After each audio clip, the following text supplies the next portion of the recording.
ठरलं तर मगच्या आजच्या भागाची सुरुवात होते सायली आणि विमल पासून. तर आता इथे सायली स्वयंपाक बनवत असते आणि विमल पण तिची मदत करत असते. आता बघते कोण कसं जेवत नाही ते, असं म्हणते आता सायली.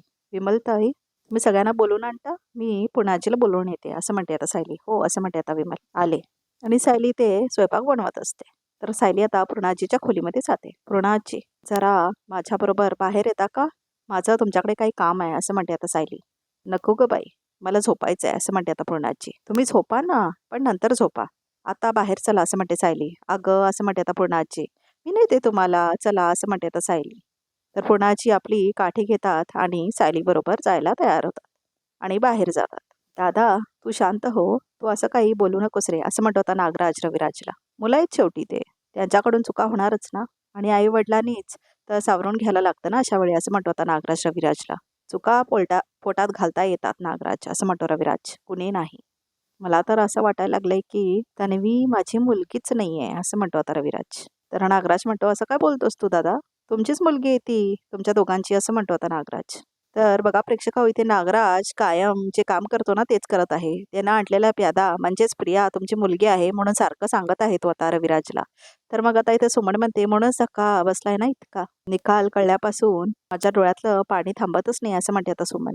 तुम्ही सगळ्यांनी सकाळपासून काय खाल्लंय तरी का, असं म्हणते आता प्रतिमा. छे ग, अशा परिस्थितीत कोणाला भूक लागणार आहे, असं म्हणतो आता नागराज. तुम्ही सगळे थोड्या वेळाने बाहेर या, मी किचनमध्ये आहे, असं म्हणते आता प्रतिमा. बाजू बाजू, असं म्हणते आता प्रतिमा. या लवकर, असं म्हणते आता प्रतिमा. आणि इथे सायली सगळ्यांना डायनिंग टेबलवर जमा करते. हे काय विमल, असं म्हणते आता कल्पना. तू आम्हाला ह्याच्यासाठी इथे बोलवलंस, असं म्हणते कल्पना. तर आता विमल म्हणते, हां, सायली ताईंनी सगळ्यांना इथे बोलवायला सांगितलं, असं म्हणते आता विमल. पण मी तुला आधीच सांगितलं होतं ना की मला भूक नाही म्हणून, असं म्हणते कल्पना. आई, असं म्हणते आता सायली. आई, प्रियामुळे सगळ्यांना किती मनस्ताप होतोय हे माहिती आहे मला, पण तिचा राग असा जेवणावर काढू नका.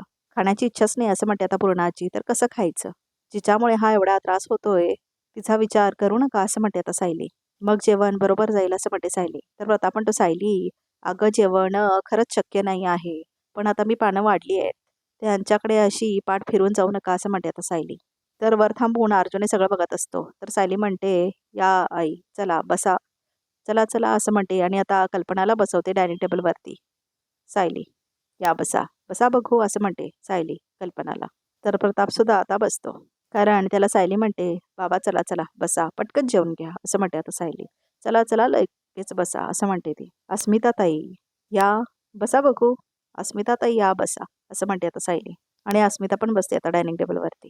प्रियामुळे सगळ्यांना किती मनस्ताप होतोय हे माहिती आहे मला, असं म्हणते सायली. पण तिचा राग असं जेवणावर काढू नका, असं म्हणते सायली. आणि तिच्यामुळे किती त्रास होत असला ना तरी अण्णाचा अपमान होऊ द्यायचा नाही, हे आपल्या घराची शिकवण आहे ना, असं म्हणते आता सायली. आणि ते प्रतिमा पण स्वयंपाक करते. सगळ्यांनी थोडं थोडं पिठलं भात खाल्लं ना तर त्यांना बरं वाटेल. आहो, असं म्हणते प्रतिमा. सुमन, तर आता बघा प्रेक्षक हो, तिथे सायलीने पण पिठलं भात बनवलंय नाही ते प्रतिमाने सुद्धा. तर तेवढा तर सुमन येते आणि म्हणते, काय झालं हो बहिणी, काय त्रास होतोय का तुम्हाला? अगं, नाही नाही, तसं काही दिसत तर नाही आहे, असं म्हणतो नागराज. ठीक आहे ती, पण तू हक्का का मारत होतीस, असं म्हणतो नागराज. सगळ्यांनी जेवून घ्या, असं म्हणते प्रतिमा. आताशी जास्त वेळ नव्हता म्हणून मी पिठलं भात केलंय, असं म्हणते आता प्रतिमा. नाही नको, माझी इच्छा नाही आहे खायची, असं म्हणतो आता रविराज. वहिनी, मलाही खरंच काय नको आहे, असं म्हणतो आता नागराज. मी माझ्या खोलीत आहे, असं म्हणतो नागराज. थांबा भाऊजी, असं म्हणते आता प्रतिमा. जे घडलंय ते बदलता येणार नाहीये, पण तन्वीच्या गुन्ह्यामुळे कुणीही उपाशी राहण्याची गरज नाही, असं म्हणते प्रतिमा. पण असं म्हणतो रविराज. बसा बसा, असं म्हणते आता प्रतिमा त्यांना. अहो पण वहिनी, असं म्हणते सुमन. मी कोणाचं काही ऐकून घेणार नाही आहे सुमन, असं म्हणते आता प्रतिमा. बसा बघू. अहो बसा, असं म्हणते आता प्रतिमा. अगं खरंच नको आहे का मला, असं म्हणतो रविराज. तर प्रतिमा म्हणते, अण्णाला नाही म्हणायचं नसतं, माहिती आहे ना, असं म्हणते आता प्रतिमा. तर आता इथे सायली पूर्णाजीला म्हणते, पूर्णाजी आता तुम्ही जेवायला सुरुवात करा पहिला, तरच आई बाबा अस्मिता ताई जेवतील, असं म्हणते सायली. तर पूर्णाजी मात्र मान खाली घालते आणि कल्पना सुद्धा आणि प्रताप पण. तर आता सायली पूर्णाजीकडे जाते आणि भातामध्ये पिठलं कालवते आता सायली पूर्णाजीसाठी.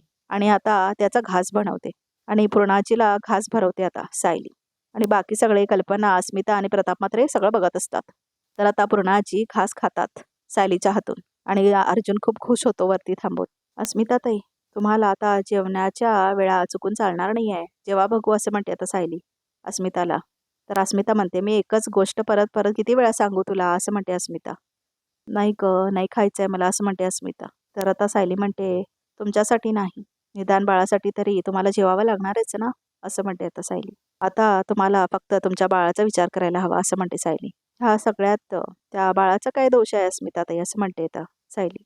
अस्मिताताई आता अस्मितासाठी सुद्धा घास बनवते सायली आणि आता ती घास भरवते अस्मिताला पण. "बाळाला भूक लागली आहे ना," असं म्हणते आता सायली आणि आता अस्मिता सुद्धा खाते तो घास.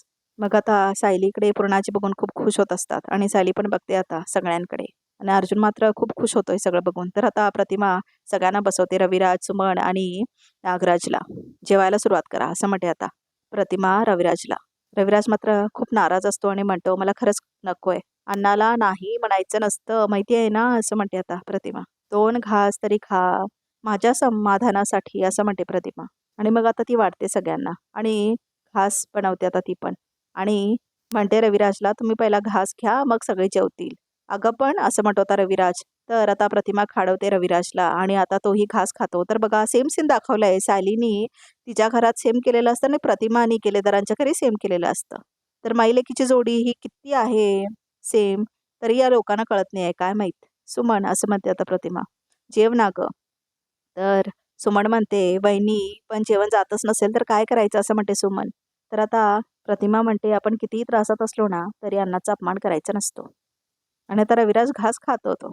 तर आता प्रतिमा सुमनकडे येते आणि आता बहुतेक ती पण घास बनवणार आता तिच्यासाठी सायलीसारखंच. सायली जसं करते ना तसंच सेम आता प्रतिमा करते. आता ती पण घास कालवते आणि सुमनला भरवते आता प्रतिमा पण. "नाही नको वहिनी," असं म्हणते सुमन. "आता घे नाहीतर मी रागवेन हां तुझ्यावर," असं म्हणते आता प्रतिमा.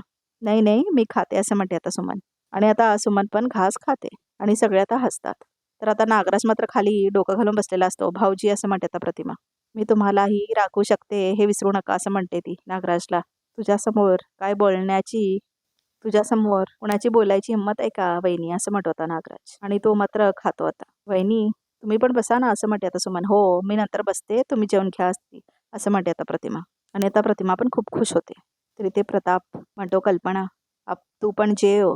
जे घडलंय ते विसरायचा प्रयत्न करूया आपण," असं म्हणतो आता प्रताप. "कसं विसरायचं?" असं म्हणते कल्पना. "आपली सून गुन्हेगार आहे. एका गुन्हेगाराला तिने पाठीशी घातलंय. त्या साक्षी साखरेला तिने साथ दिलीये. हे सगळं कसं विसरायचं?" असं म्हणते कल्पना. "आणि मला तर आता असं वाटतंय ना, मी ज्यांच्यावर विश्वास ठेवते ना, ते माझा विश्वासघातच करतात," असं म्हणते आता कल्पना. "अगं तसं काही नाही आहे कल्पना," असं म्हणतो आता प्रताप. "बरं ते ठीक आहे. आपण नंतर बोलू. आधी तू जेव," असं म्हणतो प्रताप. तर कल्पना निघून जाते तिथून. तर सायली म्हणते, "आई ऐका ऐका माझं. बसा बघू आधी," असं म्हणते आता सायली कल्पनाला. तर आता कल्पना बसते आपल्या खुर्चीवरती. ताटात वाढलेलं अन्न असं वाया गेलेलं आपल्या घरात कुणालाही चालणार नाही, असं म्हणते आता सायली. "हो ना? आपल्या घरात एकच व्यक्ती होती अन्न वाया घालवणारी," असं म्हणते आता पूर्णाजी. "आता 7 वर्ष ती दिसणार सुद्धा नाही," असं म्हणते आता पूर्णाजी. "पूर्णाजी ती तिच्या कर्माची शिक्षा भोगतीये. आपण त्याचा विचार नको करायला," असं म्हणते आता सायली. "तिच्यामुळे आता कुणी इथे उपाशी नाही राहायचं. अन्न वाया जायला नाही द्यायचं," असं म्हणते आता सायली. "2 घास तरी जेवा ना सगळे. आई जेवा बघू तुम्ही," असं म्हणते आता सायली. तर आता सायली घास बनवते कल्पनासाठी पण. तर आता कल्पना मात्र दुसरीकडे तोंड करते. तर प्रताप बघतो आता तिच्याकडे. तर सायली घास बनवते आणि वायचा प्रयत्न करते आता कल्पनाला, पण कल्पना मात्र घेतच नाही तो घास. कारण चिडलेली असते ना कल्पना आता सायलीवरती. "आई जेवा बघू," असं म्हणते आता सायली. तर आता प्रताप उठतो आपल्या खुर्चीवरचा आणि कल्पनाकडे येतो. "कल्पना." तर आता प्रताप तो घास घेतो आणि दोघे मिळून सायली आणि प्रताप मिळून घास भरवतात आता कल्पनाला आणि हे बघून अस्मिता वगैरे सगळे खुश होतात आणि अर्जुन पण आणि पूर्णाजी तर खूपच जास्त खुश होतात हे बघून. तर आता सायली प्रतापला म्हणते, "तुम्ही असं ऐकणार नाही ना? चला बघू आधी जेवायला. बसा बसा," असं म्हणते आता सायली प्रतापला. आणि आता सायली त्याच्यासाठी ही घास बनवते आणि तो घास खाडवते आता सायली प्रतापला. तर अर्जुन खाली येतो आणि किचनमध्ये जातो. "अहो ह्या सगळ्यांचं जेवण झाल्यावर मी तुम्हाला हाक मारणारच होते. तुम्ही कशाला ताट वाढून घेताय आपलं," असं म्हणते आता सायली. "1 मिनिट," असं म्हणतो अर्जुन आणि वाढून घेतो आता तो ताट. असं म्हणतो आता अर्जुन. "हे माझं नाहीये, तुझं आहे," असं म्हणतो आता अर्जुन. "हां," असं म्हणते आता सायली. आणि आता अर्जुन सायलीला बसवतो खाली. "सगळ्यांचं जेवण तर आता अर्जुन म्हणतो बस इथे बस असं म्हणतो आता अर्जुन सायलीला आणि ती बसते खाली. आणि मग आता अर्जुन घास बनवतो तिच्यासाठी. मी जेवते असं म्हणते ती. तर असं म्हणतो आता अर्जुन. जेवताना बोलायचं नसतं असं म्हणतो तो आणि अस्मिता बघत असते हे सगळं. तर आता अर्जुन घास बनवतो सायलीसाठी. अहो सगळे आहे तिथे, राहू दे ना असं म्हणते सायली. तर आता अर्जुन तिच्यासाठी घास बनवतो आणि तिला खाडवतो आता. तर हे सगळं विमल बघत असते आणि बाकी सगळे पण. आणि सायली मात्र तो घास खाते.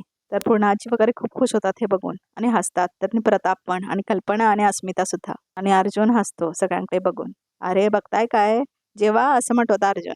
माझी बायको उत्तम स्वयंपाक करते असं म्हणतो अर्जुन. आणि मग आता पूर्णाजी हसते आणि बाकी सगळे पण जेवायला लागतात आता. आणि अर्जुन मात्र भरवतो होता सायलीला. आणि आता अर्जुन सायलीला खाडवत असतो जेवण. तर आता रात्र झालेली दाखवलंय. तर आता इथे पूर्णाजीला सगळं आठवत असतं. कसं पूर्णाजीने स्वागत केलेलं असतं प्रियाचं अश्विनची बायको म्हणून सुभेदारांच्या घरात. आणि कसा तिने माप ओलांडला असतो सुभेदारांच्या घराचा. पूर्णाजीला ही आठवण करून सगळं रडायला येत असतं. आणि तेवढ्यात सायली येते पाणी घेऊन. कल्पना असं म्हणते आता पूर्णाजी, माझी समजूत काढायला आली आहेस का स्वतःचं दुःख हलकं करून वाटून घ्यायला आली आहेस असं म्हणते आता पूर्णाजी. पण त्याचा काही उपयोग होणार नाही असं म्हणते आता पूर्णाजी. किती लाड केले होते ग त्या मुलीचे आपण.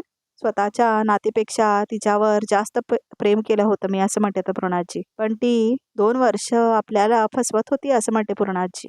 तिचा उथटपणा दिसत होता, तिचा आळशीपणा दिसत होता. पण आपण तिच्याकडे दुर्लक्ष केलं.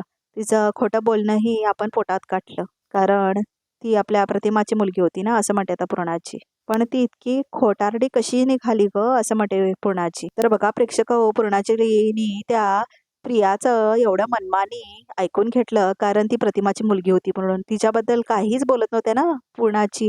तर आता त्यांना कळल्यावर काय होणार की प्रिया तर प्रतिमाची मुलगी नाहीच आहे पण सायली आहे म्हणून.